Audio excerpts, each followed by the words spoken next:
Assalamualaikum warahmatullahi wabarakatuh.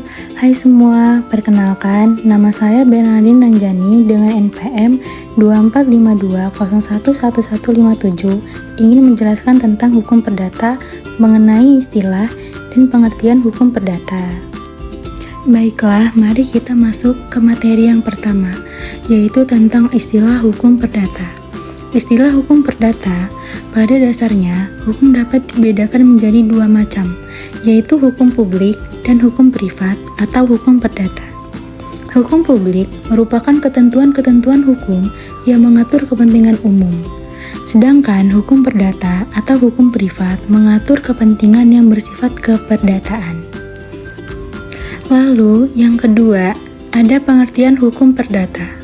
Pengertian hukum perdata adalah keseluruhan kaidah-kaidah hukum, baik tertulis maupun tidak tertulis, yang mengatur hubungan antara subjek hukum satu dengan subjek hukum yang lain dalam hubungan kekeluargaan di dalam pergaulan kemasyarakatan.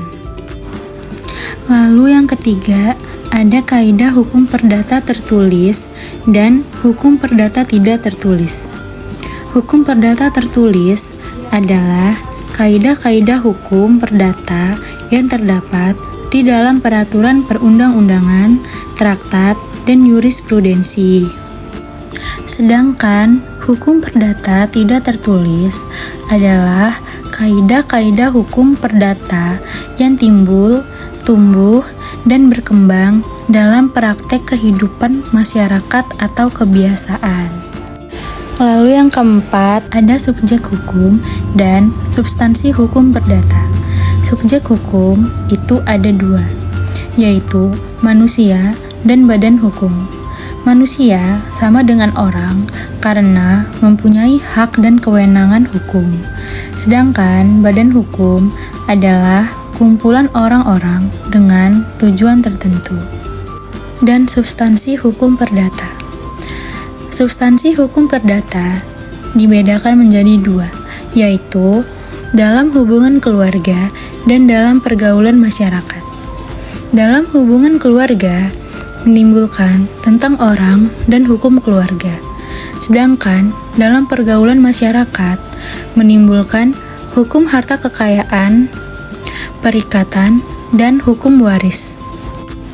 Lalu yang terakhir, ada unsur-unsur yang tercantum dalam hukum perdata. Yang pertama, adanya kaidah hukum tertulis atau tidak tertulis.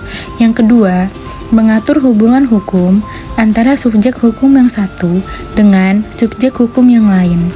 Yang ketiga, bidang hukum yang diatur dalam hukum perdata meliputi hukum orang, hukum keluarga, hukum benda, hukum waris, dan hukum perikatan, serta hukum pembuktian dan kedaluarsa.